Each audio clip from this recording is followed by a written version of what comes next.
Hello again, this is Vildra. I am back with tips and tricks for a beginner in Palia. Almost immediately after landing, you will talk to Ashura and he will direct you to your home lot.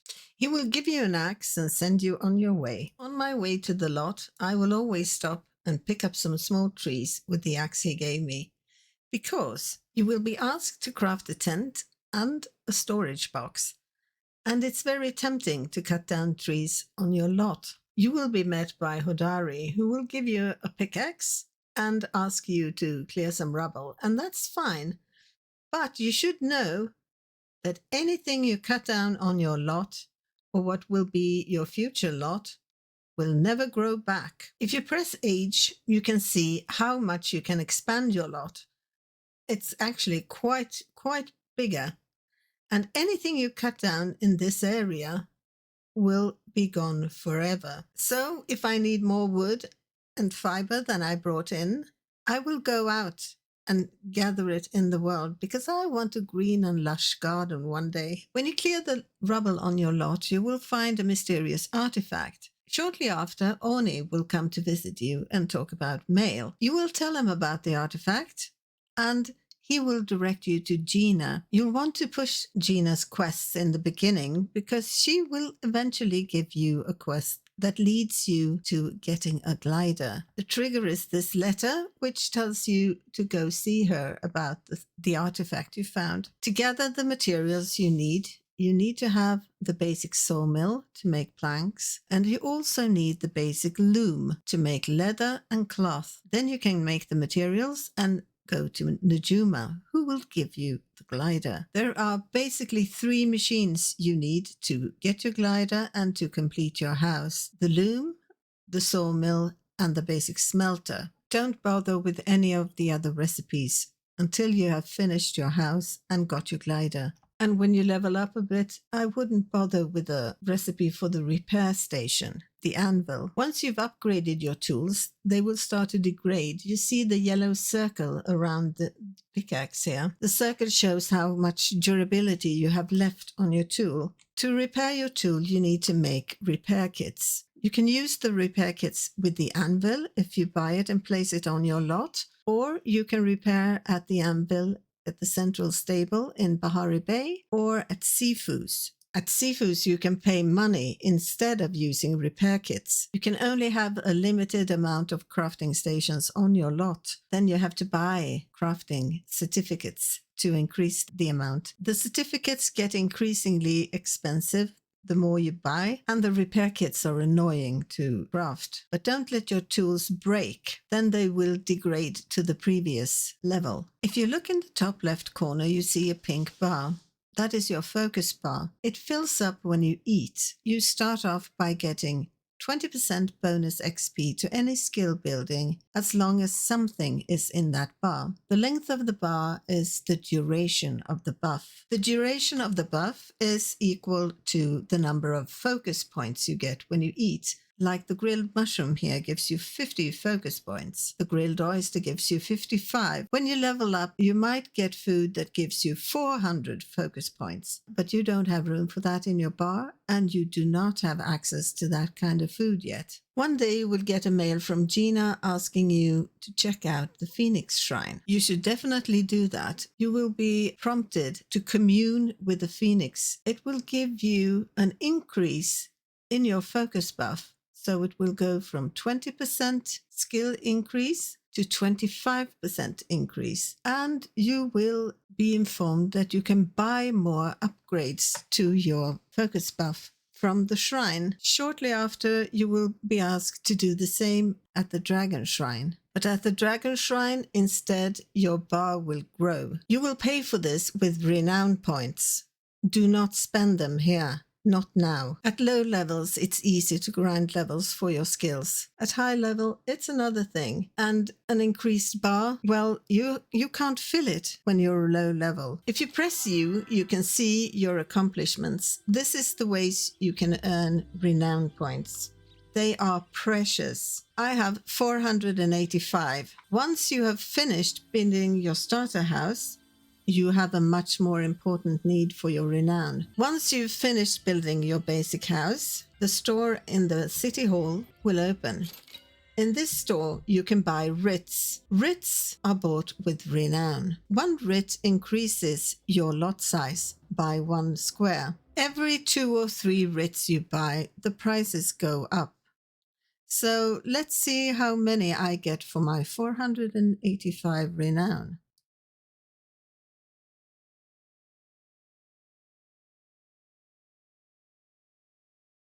This is what you want to use your renown for.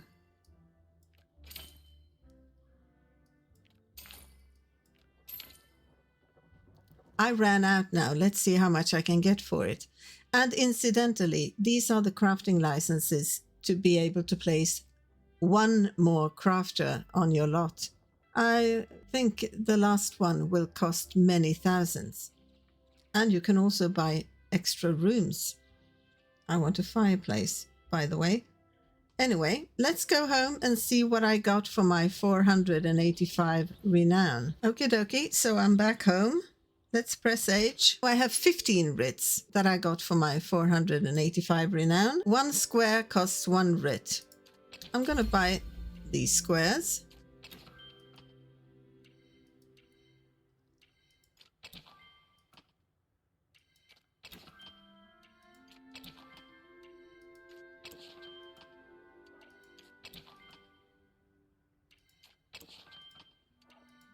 I have 6 left. I think I will expand to the sides.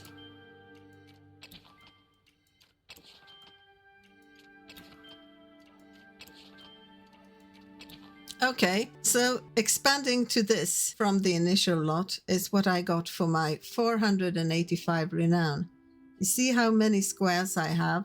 And every couple of writs, the price goes up. I would guess the last ones will cost many hundred. I will not spend a single renown on focus until I have bought every single square on this lot. Now, there are many ways to earn renown. You can study your accomplishments tab. You can get renowns for catching a certain number of fish or bugs, or mining a certain amount of nodes or ores, or cutting trees, or hunting, or whatever.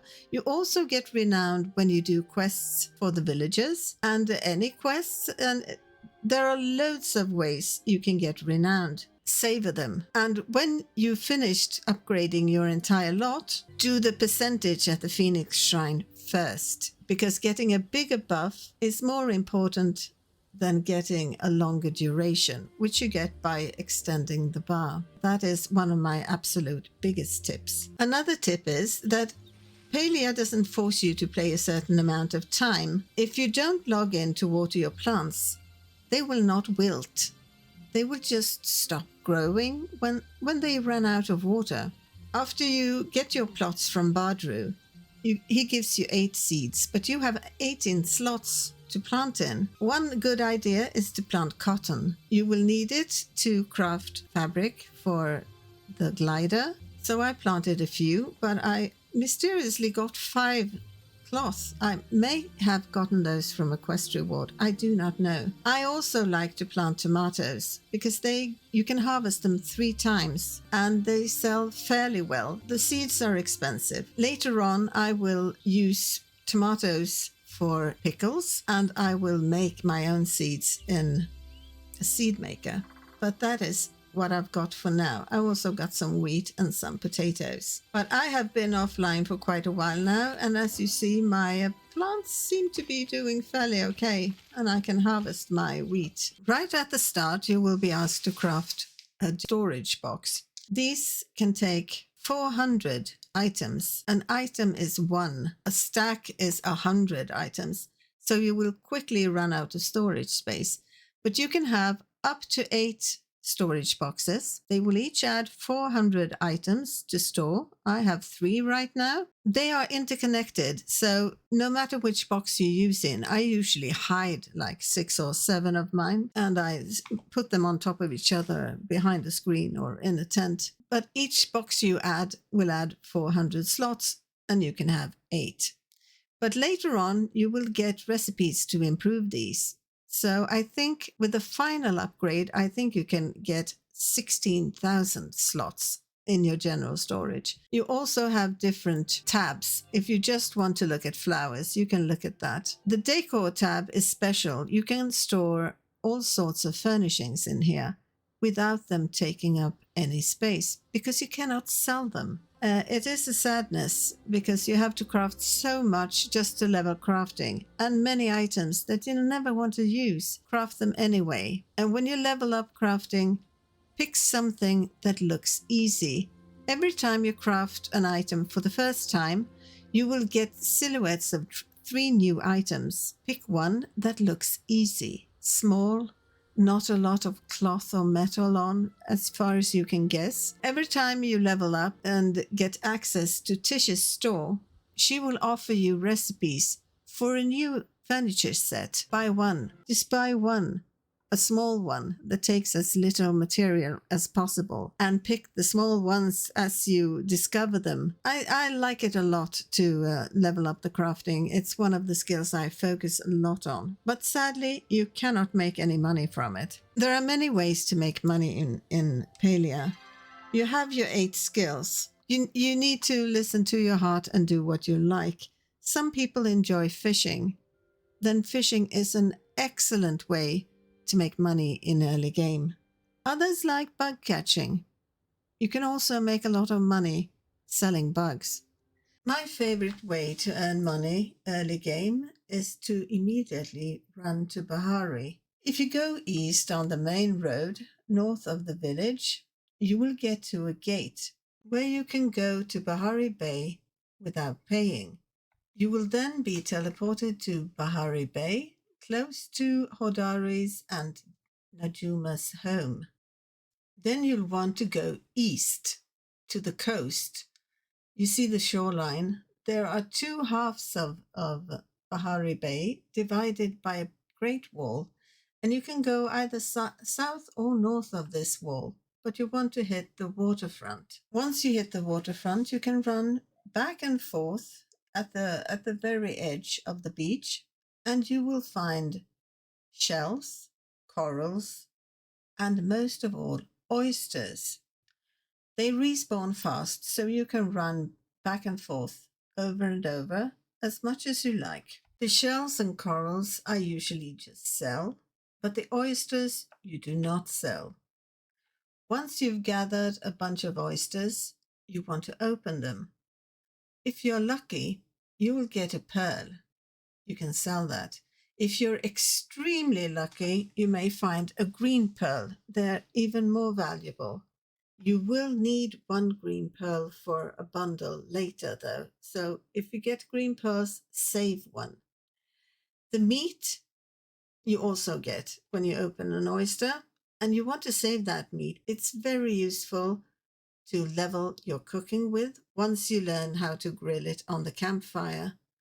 And also you can use the grilled oyster for food, of course. I don't care really either for fishing or bug catching. I tend to not level these much at all. Mining and gathering, they're a must. You need to level the furniture making at least enough to get the loom. And you might want the glass furnace as well. Crafting stations are really important.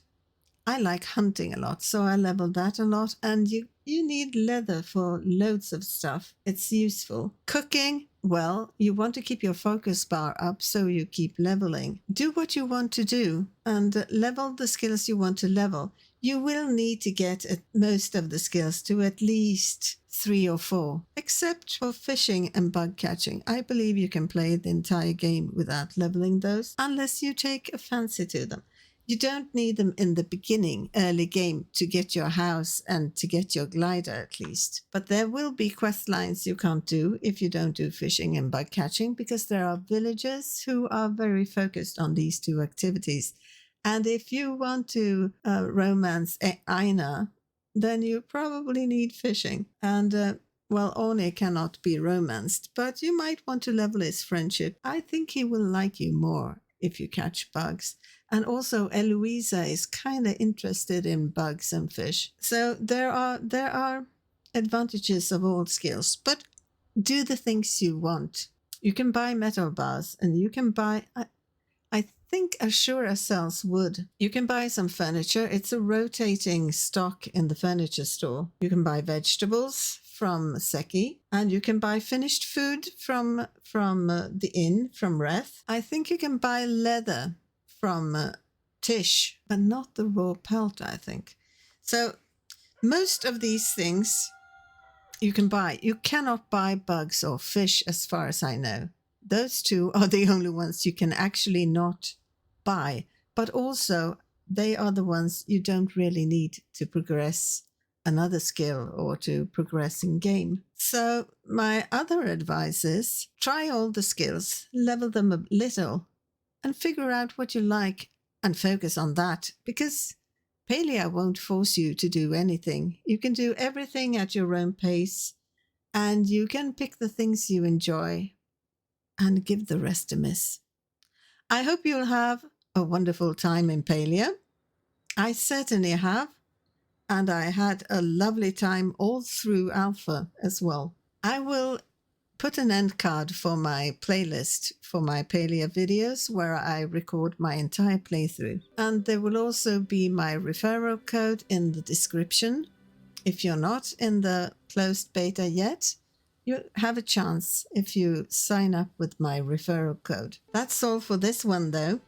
Thank you for watching, and I'll see you in the next one.